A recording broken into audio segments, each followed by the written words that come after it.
इसका पानी है हाथ लगा उधर जाइएगा। ভিড়পাড়া কলেজে আজকে দিদির एग्जाम।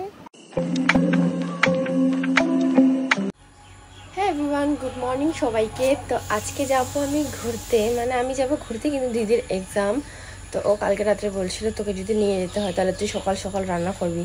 তো আমি 7টার দিকে উঠছি, ফ্রেশ এখনও হয় নাই, এখন আমি করবো রান্না। দিদি তো স্নান করতে চলে গেছে, আমার মনে ভয় আমাকে যদি ছাইড়ে চলে যায়। তো তোমরা সঙ্গে থাকো, আমি আমার কাজটা কমপ্লিট করি। সো গাইস, তোমরা পরের ব্লগে দেখতে পেয়েছিলে যে আমার দিদা আসছিল বাড়িতে। তো দিদার জন্য আমি এখন কাটবো মাছ। মছলি জল কি রানী হ্যাঁ, জীবন इसका पानी है हाथ लगा उधर जाइएगा। সো আমাদের রেডি হওয়া কমপ্লিট একদম। আমরা চলে আসলাম টোটোতে করে যাবো ফালাকাটা থেকে, তারপরে আমরা ওইখান থেকে যাবো বীরপাড়া।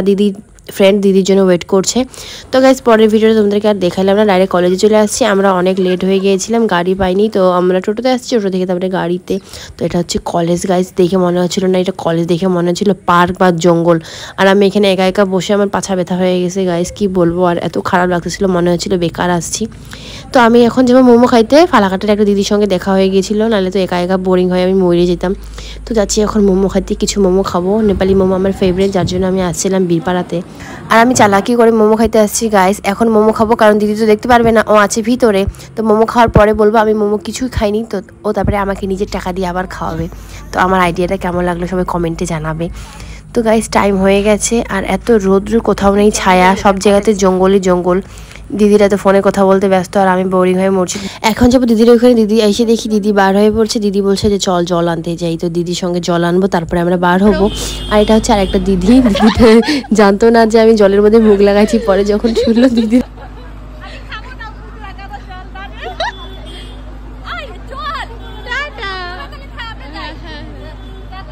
আর গাইস আমরা দাঁড়িয়ে আছি কারণ আমার দিদির ফ্রেন্ড আসবে। দিদি তো আগেই বার হয়ে পড়ছে, আর দিদির ফ্রেন্ড এখনও আসেনি। তো দিদির ফ্রেন্ড আসবে, তারপরে আমরা যাবো। আর এখানে হালকা হালকা বৃষ্টি পড়ছে, মনে হচ্ছিল ভিজে যাব।